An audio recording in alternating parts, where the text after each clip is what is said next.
యేసుక్రీస్తు వారి నామములో మీకు అందరికీ మరి వందనాలు శుభములు తెలియజేస్తూ ఉన్నాం. ప్రేమైనటువంటి దేవుని సంఘమా, గత 2 వారాలకు ముందు మన శరీరములో ఉంచబడినటువంటి అవయవాలలో ఒక అవయవమైనటువంటి నాలుకను గూర్చి గత 2 వారాల్లో మీ ముందుకు ఆ వర్తమానాన్ని తీసుకొని వచ్చాం. 2వ భాగముగా ఆ నాలుక వలన జరగబోయేటువంటి ఆ యొక్క నష్టాన్ని గురించి, ఈ ప్రపంచపు యొక్క వినాశనాన్ని గురించి మీకు తెలియపరచటానికి ఇష్టపడుతూ ఉన్నాం.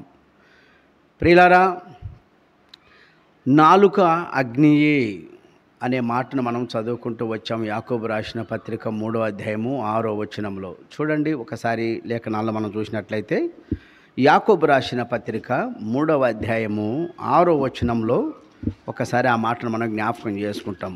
చూడండి, బైబిల్ తీసిన వారు ఒక మాట చదవండి. యాకోబు రాసిన పత్రిక 3వ అధ్యాయము 6వ వచనాన్ని చదువుకుంటాం. చూడండి, తీసిన నాలుక అగ్నియే. నాలుక మన అవయవములలో ఉంచబడిన పాప ప్రపంచమై సర్వశరీరమునకు మాలిన్యమును కలగజేయుచు ప్రకృతి చక్రమునకు చిచ్చు పెట్టును. అది నరకము చేత చిచ్చు పెట్టబడిన. ప్రార్థన చేసుకుందాం. మహాప్రేమ కలిగిన మా పరలోకపు తండ్రి, నీ పరిశుద్ధ నామానికి వందనాలు స్తోత్రములు చెల్లిస్తూ, మా ప్రభువ, గత 2 వారాల కిందట ప్రభ మరి నాలుకను గురించినటువంటి వర్తమానమును మొదటి భాగముగా తండ్రి మరి యొక్క లేఖనముల ద్వారా చూస్తూ వచ్చాం. 2వ భాగముగా ఇదే లేఖనాలను ఆధారం చేసుకొని ముందుకు వెళుతూ ఉన్నాం.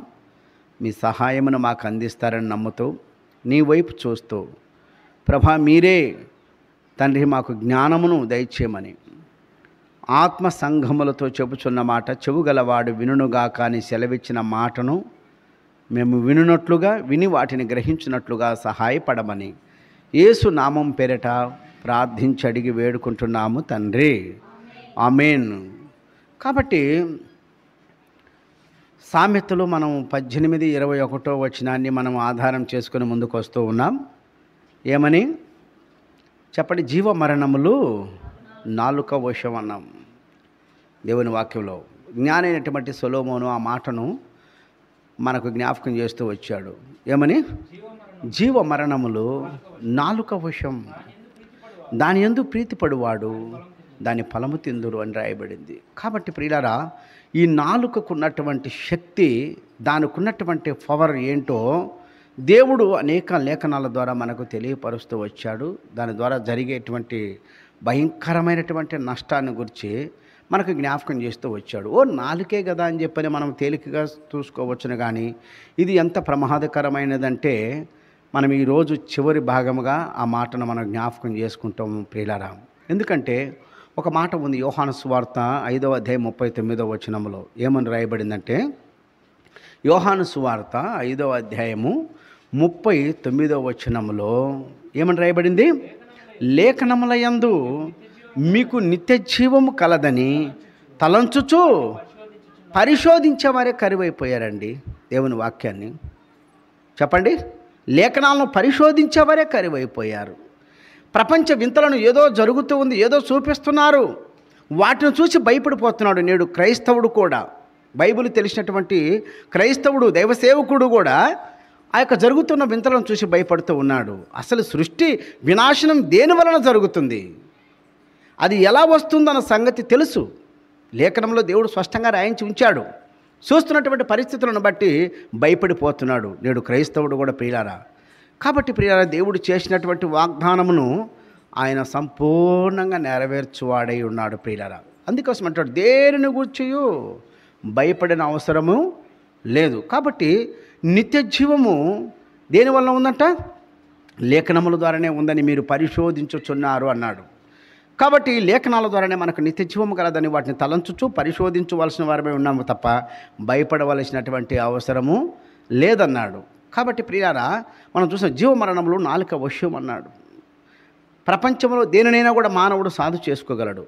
దేనినైనా కూడా, ఎంతటి క్రూర మృగాన్నైనా కూడా మానవుడు దాన్ని సాధు చేయగలడు, దాన్ని లోపరుచుకోగలడు అని దేవుని వాక్యం చెప్పాడు. దేవుడే చెప్పాడు, నువ్వు ప్రతిదీ కూడా నువ్వు లోపరుచుకుంటావు, ప్రతిదీ నీకు లోబడి ఉంటుంది అని చెప్పని నోవాహు కాలంలో దేవుడు నోవాహు యొక్క సంతానంతో ఈ మాట చెప్పినట్టుగా మనం చూస్తాం ప్రియులారా. ప్రతిదీ కూడా నువ్వు లోపరుచుకుంటావు అని చెప్పి అన్నాడు. అవునా కదా? అయితే ఇక్కడ ఒక మాట చూస్తాం మనం. యాకోబు రాసిన పత్రిక 3వ అధ్యాయం 8వ వచనంలో చూడండి, అక్కడ ఎంత మంచి మాట సెలవిచ్చాడో చూడండి దేవుడు. యాకోబు రాసిన పత్రిక 3వ అధ్యాయం 8వ వచనంలో, యాకోబు రాసిన పత్రిక 3వ అధ్యాయం 8వ వచనం, ఏ నరుడును నాలుకను సాధు చేయలేడు. ప్రియులారా, ఈ మాట వింటున్నావా నువ్వు ప్రపంచంలో దేనినైనా నువ్వు సాధు చేసుకోగలవు. మనం చూసాం మొదటి భాగంలో ఏమని చూసాం, ఏం చేసాం, గుర్రమునకు కళ్ళెము పెట్టి దాని యొక్క శరీరం అంతయు మనం త్రిపుదుము కదా. అలాగే సముద్రంలో నడుస్తున్న ఓడలను చూడి, అది మిక్కిలి చుక్కానిదగు చేత దాన్ని మనం త్రిప్పబడును కదా అని చెప్పాడు. అయితే నాలుకను సాధు చేయటం చాలా కష్టమని కూడా చెప్పాడు ప్రియులారా. అదే మాట 8వ వచనం అంటూ వచ్చాడు, ఏ నరుడును నాలుకను. ఏంటండి దీని విషయము? ఈ నాలుకను ఎందుకు సాధు చేసుకోలేకపోతున్నాడు? ఎందుకు దీన్ని కంట్రోల్ చేసుకోలేకపోతున్నాడు? దీన్ని ఎందుకు లోపరుచుకోలేకపోతున్నాడు? దీనికి ఇంత శక్తి ఎలా వచ్చింది అని ఒక్కసారి కూడా ఆలోచించలేకపోతూ ఉన్నాడు. అందుకోసమనే కీర్తన 139వ అధ్యాయంలో అంటాడు కదా, మాట నా నాలుకకు రాకమునిపే అది నీకు ముందే పూర్తిగా తెలిసే ఉన్నదంటాడు భక్తుడు. మాట నా నాలుకకు రాకమునిపే, నాలుకకు రాకమునిపే. ఎక్కడైనా మనం చూస్తూ ఉంటాం, అటు ఆంధ్ర, అటు తెలంగాణ, అట్లా మనం పోయినప్పుడు తెలంగాణ వెళితే అక్కడ ఒక బోర్డు పెడుతూ ఉంటాడు, ఆంధ్ర రుచులని పెడతాడు. ఆంధ్రాకి వెళితే తెలంగాణ రుచులు, రాయలసీమ రుచులని పెడుతూ ఉంటాడు.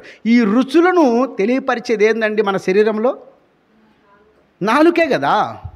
ఆ రుచులను తెలియపరిచేది, ఆ రుచుల యొక్క మంచి విషయాన్ని తెలియపరిచేది ఒక నాలుకకు మాత్రమే అంత పవర్ ఉందండి. కాబట్టి రుచులు మాత్రమే కాదు, అక్కడ రాయబడుతూ వచ్చిన 6వ వచనంలో ఈ ప్రపంచ ప్రకృతికే చిచ్చు పెట్టే శక్తి కూడా ఈ నాలుకకు ఉందన్న సంగతి మీరు ఈ రాత్రి కాలంలో తెలుసుకోవాలని నేను ఆశపడుతూ ఉన్నాను ప్రియులారా. ఈ రాత్రికాల సమయంలో మనం తెలుసుకోవాలి. ఎందుకంటే ఒక మాట రాయబడి ఉంది, ఏమంటే ఆదికాండము 3వ అధ్యాయము 17వ వచనం. ఆదికాండము 3వ అధ్యాయం 17వ వచనంలో చూడండి. ఆదికాండము 3వ అధ్యాయం 17వ వచనంలో త్వరగా బైబిల్ తీయాలా. ఆయన ఆదాముతో, నీవు నీ భార్య మాట విని తినవద్దని నేను నీకు ఇచ్చిన ఆజ్ఞను, కాబట్టి నేను ఇచ్చిన ఆజ్ఞ ఏమైపోయింది? నీ భార్య మాట అంత ప్రాముఖ్యమైనదా ఆదామా? నీ భార్య మాట అంత ప్రాముఖ్యమైనదా? నా ఆజ్ఞ ఏమైంది? దేవుడు ఆజ్ఞాపించాడు, మాట కాదు ఇది. దేవుని ఆజ్ఞ అంటే ఎంత సీరియస్గా ఉంటుందండి చెప్పండి ఒకసారి. దేవుని ఆజ్ఞ ఎంత సీరియస్గా ఉంటుంది? ఆయన ఏం చేశాడు? ఏమన్నాడు? మరొకసారి ఆ మాటను జ్ఞాపకం చేయండి. ఏమన్నాడు? ఆయన ఆదాముతో, నీవు నీ భార్య మాట విని తినవద్దని నేను నీకు ఆజ్ఞాపించి తినే. నీ భార్య మాట అంత గొప్పదే ఆదాము? నా మాట కంటే, నేను ఇచ్చిన ఆజ్ఞ కంటే నీ భార్య మాట అంత గొప్పదిగా నువ్వు తీసుకున్నావా? తద్వారా జరిగిన నష్టం ఏంటి? చదువు కింద, వృక్ష ఫలములు తింటివి గనుక నీ నిమిత్తము నేల శపింపబడింది, ప్రయాసముతోనే నీ బ్రతుకు దినములన్నీ దాని పంట తిందువు. అది ముళ్ళ తుప్పలను, గచ్చు పొదలను నీకు మొలిపించిన. దేన్ని బట్టి వచ్చిందండి అది ఆ శాపము? దేన్ని బట్టి ఆ శాపం వచ్చింది చెప్పండి? నీ భార్య మాట, నీ భార్య యొక్క అవయవాలలో ఉంచవనటువంటి ఆ నాలుక నుంచి వెలువడినటువంటి ఆ మాటకును బట్టి ఈ నేల శపించబడింది. తద్వారా నీకు ముళ్ళ తుప్పలను, గచ్చు పొదలను నువ్వు ప్రయాసముతో చెమట ఊర్చి దాని ఫలము తిందు అని చెప్పని ఇంత భయంకరమైన శిక్షకు కారణము ఎవరు? అవ్వలో ఉన్నటువంటి అవయవమైనటువంటి ఒక చిన్న నాలుక. ఆ నాలుకను బట్టి పాపము, తర్వాత శాపము, ఈ రెండు కలిపి సృష్టి వినాశనానికి మొదటి కాలంలో మనం చూస్తాం. యాకోబు రాసిన పత్రికలో రాయబడుతూ వచ్చింది కదా, పేతురు రాసిన 2వ పత్రికలో ఏమని? పేతురు రాసిన 2వ పత్రిక 3వ అధ్యాయం 6వ వచనంలో ఏం రాయబడింది? పేతురు రాసిన పత్రిక 3, ఆ నీళ్ళ వలన అప్పుడున్న లోకము నీటి వరదలలో మునిగి నశించెను. ప్రియులారా, అప్పుడున్న ఆ లోకము నశించిపోవటానికి గల కారణం ఏంటి? ఎవరిని ఆలోచిస్తున్నారా? చెప్పండి. అప్పుడు సముద్రంలో భయంకరమైనటువంటి క్రూర మృగం బయటకు వచ్చేసి సృష్టిని నాశనం చేసింది. అప్పుడున్న లోకాన్ని లేదే. లేదంటే సాతానుడు ఒక విశ్వరూపాన్ని దాల్చి సృష్టి మీదకి వచ్చేసి మొత్తం అంతా కూడా ప్రజలందరినీ సర్వనాశనం చేశాడా? లేదే. కేవలం అవ్వ మాట ఆదాము వినుటను బట్టి, దేవుని ఆజ్ఞను మీరుటను బట్టి, అవ్వ హృదయంలోంచి వచ్చేటువంటి ఆ మాట బట్టి నేల శపించబడింది. పాపములో పడవేయటానికి కారణమైంది. కాబట్టి అప్పుడున్న లోకము నీటి వరదల్లో మునిగి నశించెను. అయితే ఇప్పుడున్న ఆకాశము భూమియు భక్తిహీనుల తీర్పును నాశనమును జరుగు దినము వరకు అగ్ని కొరకు నిలువ చేయబడినదై. అగ్ని కొరకు నిలువ చేయబడినదే, అగ్నితో కాల్చవేయబడాలని ఉంది. కానీ ఎక్కడో సముద్రములో ఏదో వింతను చూసి అది బయటకు వస్తే ప్రపంచమంతా నాశనం అయిపోతున్నట్ట. ఫలానాయన ఇది చెప్పాడు. ఎందుకని ఇటువంటి పిచ్చి మాటలు నమ్ముతున్నారు ప్రజలు? అసలు ఈ సృష్టి దేని వలన నాశనం అవుతుందన్న సంగతి దేవుడు స్పష్టంగా ఇక్కడ రాయబడుతూ వచ్చింది. అగ్ని కొరకు నిలువ చేయబడినదై. అప్పుడున్న ఆ లోకం నీటి వరదల్లో మునిగి నశించను. ఇప్పుడున్నటువంటి ఈ భూమి ఆకాశము అగ్ని కొరకు నిలువ చేయబడి అగ్నితో కాల్చబోయబడాలని చెప్పిన దేవుని వాక్యం చెప్తూ ఉంటే నువ్వు సృష్టి వైపు చూస్తున్నావేంటి? లోకం వైపు చూస్తున్నావేంటి? నువ్వు బైబిల్ను చూడవా? బైబిల్లో ఉన్నటువంటి లేఖనాలను నువ్వు ఆలోచించవా? కాబట్టి ఇప్పుడున్నటువంటి ఈ భూమి, ఈ ఆకాశము అగ్ని కొరకు నిలువ చేయబడి ఉంది. అగ్ని కొరకు నిలువ చేయబడి ఉంది. మనం చూసాం యాకోబు 3వ అధ్యాయం 6వ వచనం, నాలుక అగ్నియే. కాబట్టి అప్పుడున్నటువంటి ఆ లోకం నశించిపోవటానికే గల కారణం అవ్వనాలికైతే, ఇప్పుడున్నటువంటి ఈ ఆకాశం భూమి కాల్చివేయబడటానికి ఎవరి నాలుకను దేవుడు ఉపయోగించాడో చూస్తాం. అది ఎవరి నాలుకో అది చూడాలి. కానీ వేటినో చూస్తే ఎలాగండి? వేటినో చూస్తే భయపడితే ఎట్లా చెప్పండి? వేటినో చూస్తే 1999లో జరుగుతున్నారు, 2000 సంవత్సరంలో యుగాంతం జరుగుతుంది అన్నారు, 2012లో యుగాంతం జరుగుతుంది అన్నారు. ఇవన్నీ కాదు ప్రియులారా, దేవుని లేఖనాల ప్రకారంగా జరుగుతుంది. ఏదైనా కూడా లోకంలో ఉన్నవారు ఎన్ని విధాలుగా చెప్పుకున్నా కూడా వాటి వలన ఈ సృష్టి వినాశనం జరగదు. ఎందుకంటే నాలుక అగ్నియే, అగ్ని కొరకు నిలువ చేయబడినదే. అగ్ని చేతే ఇది కాల్చివేయబడాలి తప్ప దేని వలన కూడా నష్టం జరగదు ప్రియులారా. చూస్తాం అది ఎవరి నాలుకో ఎలా వచ్చిందో చూస్తాం. చూడండి, ఆది కాండము 16వ అధ్యాయము, ఆది కాండము 16వ అధ్యాయము 1-2 వచనాలు. ఆది కాండము,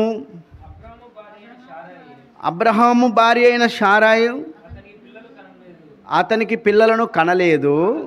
ఆమెకు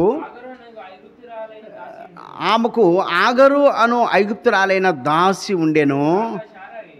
కాగా శారాయి, ఇదిగో నేను పిల్లలు కనకుండా యెహోవా, ఆయనకి ఏమవసరమండి? ఊహు చెప్పండి. శారమ్మకు పిల్లలు కనకుండా ఆయన అడ్డుపడటానికి ఆయనకి ఏమవసరం? దేవుడు అలా అడ్డుపడగలడా?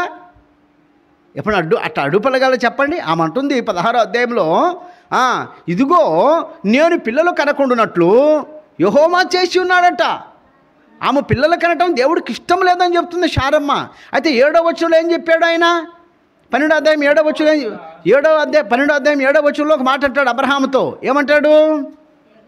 యెహోవా అబ్రహామునకు ప్రత్యక్షమై నీ సంతానమునకు ఈ దేశం ఇచ్చేదనని. ప్రియారా, ఆయనకు ప్రత్యక్షమై, అబ్రహాము గారికి ప్రత్యక్షమై దేవుడు అంటాడు, ఇదిగో నీ సంతానమునకు ఈ దేశం నేను స్వాధీనపరచబోతున్నాను అన్నాడు. అప్పుడే అబ్రహాం అక్కడ బలిపీఠం కట్టాడు, ప్రార్థన చేశాడు. ఏమండి, ఎంత విశ్వాసంతో అక్కడ బలిపీఠం కట్టాడు దేవునికి. నీ సంతానానికి ఇదిగో అబ్రహామా, ఇదిగో ఈ దేశాన్ని నేను ఇవ్వబోతున్నాను అని చెప్పినప్పుడు మరి ఆ మాట గొప్పదే కాదా? మరి అక్కడ చెప్పిన మాట ఏమైపోయింది? 16వ అధ్యాయంకి వచ్చేసరికి శారా మాట వినవలసిన అవసరం ఏమొచ్చింది? చూడండి, 2వ వచనం ఏమంటాడు? కాగా శారాయి ఇదిగో నేను పిల్లలు కనకుండా యెహోవా చేసి ఉన్నాడు, నువ్వు దయచేసి నా దాసితో పొమ్ము, ఒకవేళ ఆమె వలన నాకు సంతానము కలగవచ్చునని అబ్రహాముతో చెప్పాను. అబ్రాము దేవుని మాట ఏమైపోయింది? నువ్వు ఎవరి మాట వినాలి? అబ్రహామా, ఎవరి మాట వినాలి? నువ్వు శారమ్మ మాట వింటావా? ఆమె పొమ్మంటే పోతావా? దేవుడు నాకు పిల్లలు కనకుండా చేసి ఉన్నాడు అని చెప్పంటే నువ్వు ఆ మాట ఎలా అంటావు? యోబులాగా ఖండించలేకపోయావే. యోబుతో భార్య అంటుంది, ఇప్పటికైనా నీకున్న యథార్థతను విడిచిపెట్టి నువ్వు చనిపోమన్నప్పుడు నువ్వు మూర్ఖురాలు మాట్లాడుచున్నావు. దేవుని వలన మన మేలులే పొందవలన కీడును అనుభవించకూడదని చెప్పని ఆ యోబు ఎంత ఖండించాడండి. ఒకవేళ ఆ రోజు ఆ యోబు కనుక తన భార్య మాట వినింటే ఈరోజు క్రైస్తవులకు వచ్చేటువంటి శ్రమలు, క్రైస్తవులకు వచ్చేటువంటి కష్టాలలో అబ్రహామును మనం యోబును మనం మాదిరికరంగా తీసుకునేవారమా? ఆయన కంటే గొప్ప శ్రమలు మనకు వచ్చాయా? ఆయన కంటే మనం ఎక్కువ అనుభవిస్తున్నామని చెప్పని ఈరోజు యోబుని ఎందుకండి మనం అడ్డపెట్టుకుంటున్నాం? యోబుని ఎందుకండి మనం సాదృశ్యంగా చూసుకుంటున్నాం? ఆ రోజు భార్య మాట యోబు ఒకవేళ విని ఉంటే ఈరోజు యోబు గురించి మనం మాట్లాడుకోవాల్సిన అవసరమే ఉండేది కాదు పిల్లలు. కాబట్టి అబ్రహాం ఎందుకు ఈ మాట ఖండించలేకపోయాడు? నువ్వెందుకమ్మా ఇలాగంటున్నావు? నీవు దేవుడు నాకు వాగ్దానం చేశాడు, దేవుడు నాకు ప్రత్యక్షమై ఇదిగో అబ్రహామా నీ సంతానానికి దేశాన్ని నేను స్వాస్థ్యంగా ఇవ్వబోతున్నానని నాతో చెప్పినవాడు నమ్మదగినవాడు అని ఎందుకు నీవు నీ భార్యతో నువ్వు అనలేకపోయావు? అవునా కదా? దేవుడు నిన్ను పిలిచినప్పుడు విశ్వాసమును బట్టి ఎక్కడికి వెళ్ళవలనో తెలియకే నువ్వు బయలుదేరావని చెప్పని లేఖనం సెలవిస్తూ ఉందే అబ్రామా. మరి నీ భార్యను నా దాసితో పొమ్మన్నప్పుడు నువ్వేం మాట్లాడుతున్నావమ్మా? నీవు వాగ్దానం చేసిన దేవుడు నమ్మదగిన వాడు కాదా అని చెప్పని భార్యను ఎందుకు నువ్వు ఖండించలేకపోతూ వచ్చావు? భార్య మాట వినవలసిన అవసరం ఏమొచ్చింది? ఒకవేళ 40 సంవత్సరములు ఐగుప్తు దేశంలో ఫరో యొక్క కుమార్తె యొక్క కుమారుడుగా అనిపించుకోకుండా మోషేలాగా ఎందుకు నువ్వు ఖండించలేకపోయావు? మోషేతో అంటూ వచ్చింది కదా ఆమె, నువ్వు నన్ను ఒకసారి మమ్మీ అంటే ఇదిగో ఈ ఈజిప్ట్ దేశానికి అంతటి కూడా నువ్వు మహాచక్రవర్తి అయిపోతావు, ఆ సింహాసనం మీద నువ్వు ఆసీనుడు పోతావు, కాబట్టి ఈ యొక్క ఐగుప్తు దేశానికి అంతటికి నువ్వు రాజువు కాబోతావు అని చెప్పని మోషేతో అన్నప్పుడు ఎందుకు మోషే వినలేదు? ఎందుకు మోషే వినలేదు? అక్కడ రాయబడుతూ వచ్చింది హెబ్రీయులకు రాసిన పత్రిక 11వ అధ్యాయము 24వ వచనంలో ఏమని రాయబడింది? మోషే పెద్దవాడైనప్పుడు విశ్వాసమును బట్టి ఐగుప్తు ధనము కంటే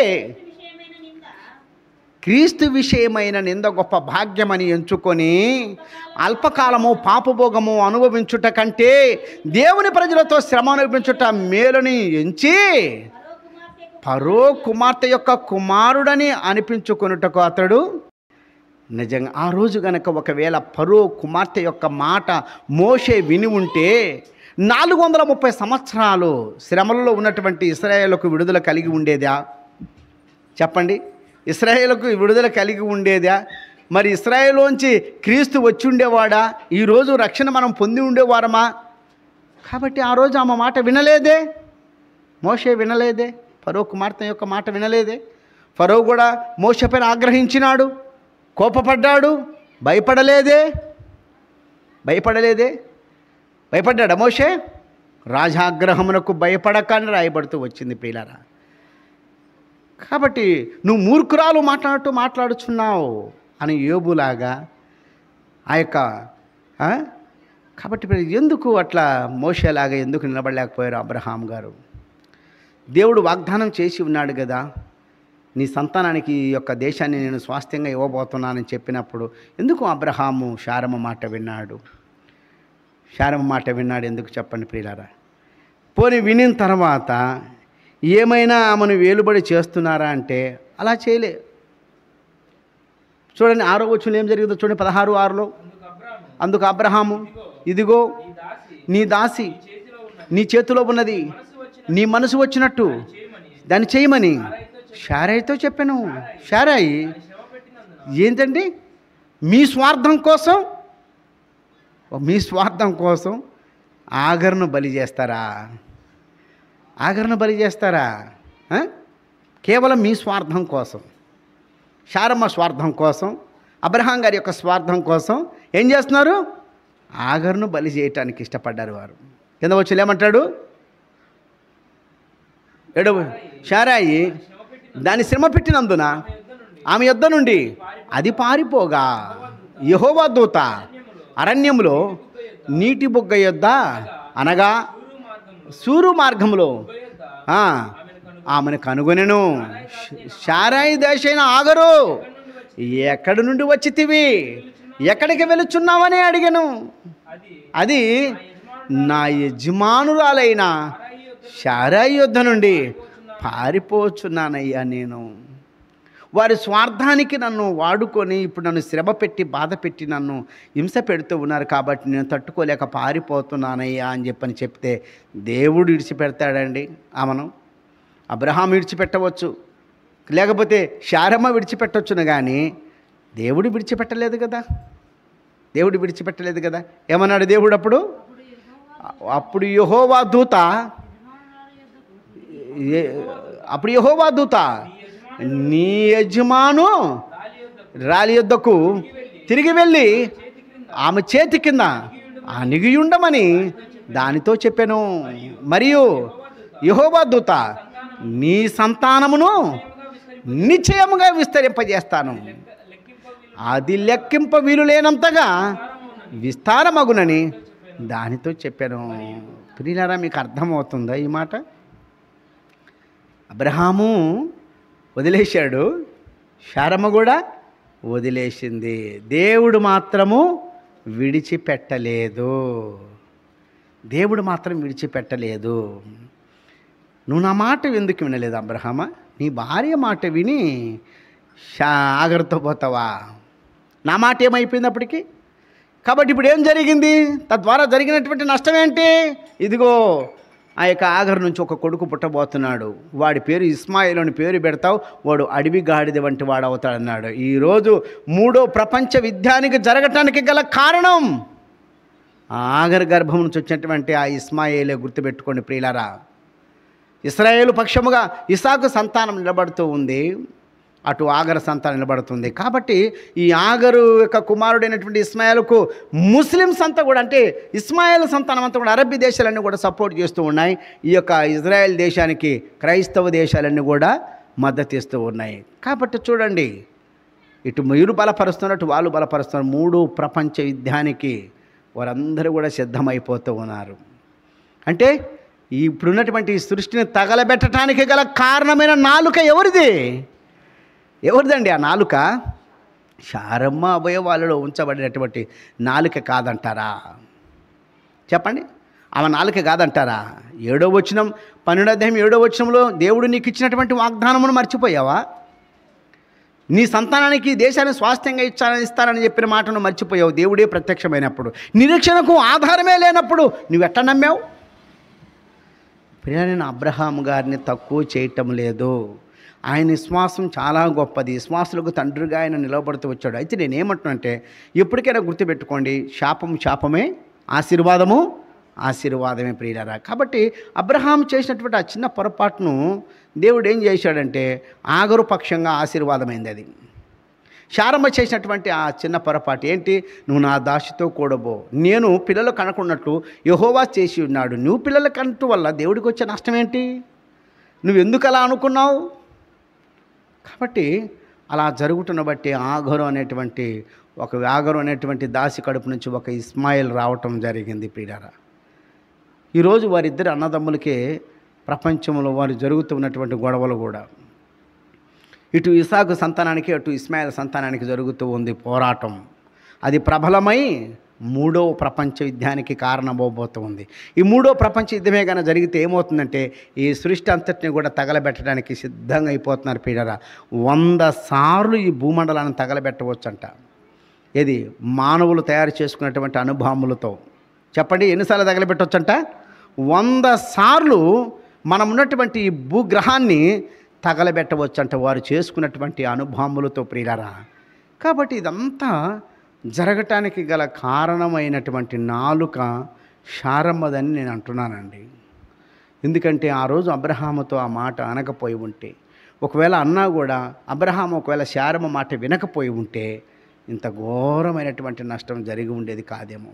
ఆ రోజు ఆదాము అవమాటను వినుటను బట్టి భూమి శపించబడటము, తర్వాత పాపంలో పడిపోవటానికి కారణమవటము, అప్పుడున్న ఆ లోకం నీటి వరదల్లో మునిగి నశించిపోవటానికి కారణమైన నాలుక అవ్వదైతే, ఇప్పుడున్నటువంటి ఈ భూమి ఈ ఆకాశము అగ్ని చేత తగలబడటానికి గల కారణము శారమ్మ నాలిక నేను అంటాను ప్రియులారా. కాబట్టి ఈ నాలుక మన అవయవములలో ఉంచబడినటువంటి ఏమైందంటే పాప ప్రపంచమై సర్వ సృష్టికి మాలిన్యమును కలగజేయచ్చు, ఈ ప్రపంచ చక్రానికి చిచ్చు పెట్టడానికి కారణమవుతుందంటే నమ్మండి. ఎంత భయంకరమైనటువంటి పరిస్థితి అండి నిజంగా ఇది, ఎంత భయంకరమైనటువంటి పరిస్థితి. కాబట్టి ప్రియులారా, శారమ్మ నాలుక ఆ మాట అనుటను బట్టి, అబ్రహాము వినుటను బట్టి ఇంత భయంకరమైన పరిస్థితి జరగటానికి కారణమవుతూ ఉంది ప్రియులారా. ఒక యోబులాగా ఖండించలేకపోతూ వచ్చాడు, ఒక మోషేలాగా ఖండించలేకపోతూ వచ్చాడు. ఆమె మాట విన్నాడు. అందుకే అంటాడు, నువ్వు నీ భార్య మాట వింటివా, నీ భార్య మాట వింటివా. చూడండి ఒకసారి అదే 16వ అధ్యాయంలో ఏమన్నాడు చూడండి, దేవుడే స్వయంగా అంటాడు చూడండి. ఏమన్నాడు? అబ్రహాము ఏమైనాడంట? శారమ్మ మాట వినెను అని రాయబడి చూడండి అక్కడ. ఒకటి కాగా శారాయి, ఇదిగో నేను పిల్లలు కనకుండా యెహోవా చేసి ఉన్నాడు, నీవు దయచేసి నా దాసితో పొమ్ము, ఒకవేళ ఆమె వలన నాకు అబ్రహాము శారాయి మాట వినెను.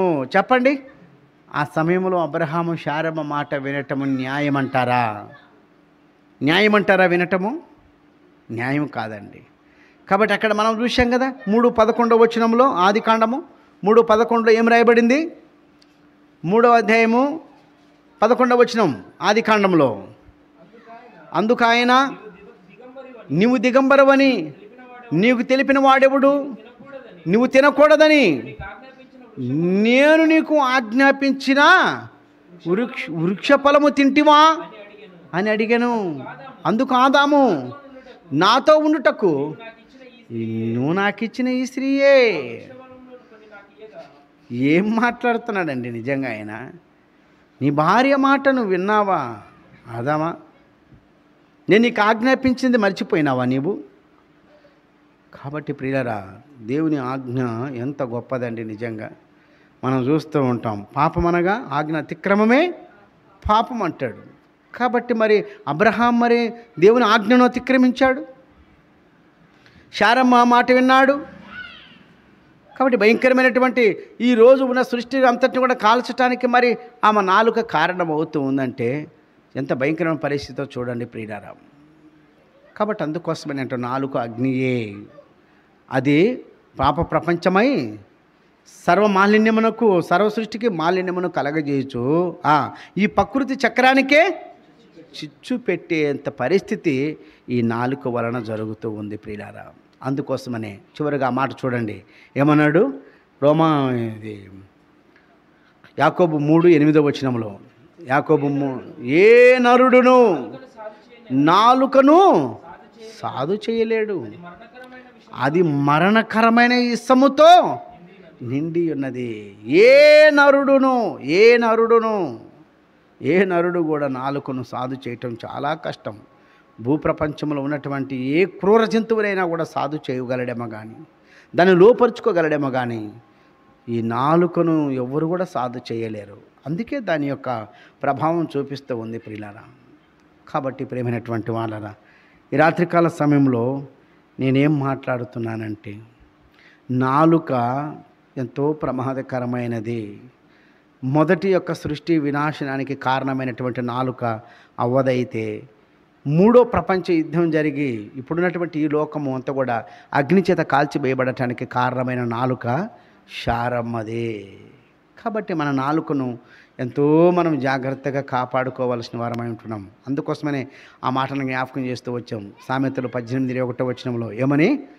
జీవ మరణములు నాలుక వశములో ఉన్నది. నువ్వు బ్రతకాలన్నా, ఎక్కువ కాలం బ్రతకాలన్నా, లేదు తక్కువ కాలంలో నువ్వు ఈ లోకాన్ని విడిచిపెట్టి పోవాలన్నా కూడా దానికి కారణమైనటువంటి నీ నాలుకను నువ్వు సాధు చేసుకోవలసిన వాడవై ఉంటూ ఉన్నాం.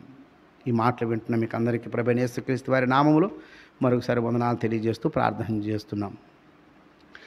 మహాప్రేమ కలిగిన మా పరలోకపు తండ్రి, నీ పరిశుద్ధ నామానికి వందనాలు స్తోత్రములు చెల్లిస్తూ ఈ రాత్రికాల సమయంలో ప్రభా మరి ఇక నాలుకను గురించినటువంటి వర్తమానాన్ని తండ్రి మీరు మాకు అందించారు. దీనివలన మొదట జరిగినటువంటి నష్టము, రెండోసారి జరగబోయేటువంటి నష్టాన్ని గురించి కూడా మీరు మాట్లాడుతూ వచ్చారు. ఈ మాటల వలన తండ్రి మాకు జ్ఞానము కలిగించి మెలకువతో మేము జీవించినట్లుగా నీ కృపను దయచేయమని, ఇక రాబోతున్నటువంటి దినాల్లో కూడా తండ్రి ఇంతకంటే మంచి ప్రభ మరి ఆలోచనకరమైన మాటలు మేము వినటానికి సహాయపడమని, నీ బిడ్డలను దీవించి ఆశీర్వదించమని, వింటున్న వారందరినీ కూడా మీరు తండ్రి నీ వాక్యం చేత మీరు వెలుగులోనికి నడిపించమని యేసుక్రీస్తు వారి నామం పేరిట ప్రార్థించి అడిగి వేడుకుంటున్నాము తండ్రి. మన తండ్రి అయిన దేవుని ప్రేమ, కుమారుడైన యేసుక్రీస్తు వారి యొక్క కృప, పరిశుద్ధాత్మన కనున సావాసం మనకును సర్వలోకములో ఉన్న సకల పరిశుద్ధులకును సదాకాలం తోడై ఉండునుగాక. ఆమేన్. మరొక విషయాన్ని గమనించండి. ఇక రాబోయేటువంటి దినాల్లో కూడా ప్రియులారా మంచి ఆలోచనకరమైనటువంటి అంశాలతో మీ ముందుకు వస్తామని ప్రభుపేట మీకు తెలియజేస్తూ ఈ కూడిక ఇంతటితో ముగిస్తున్నాం. అందరికీ వందనాలు.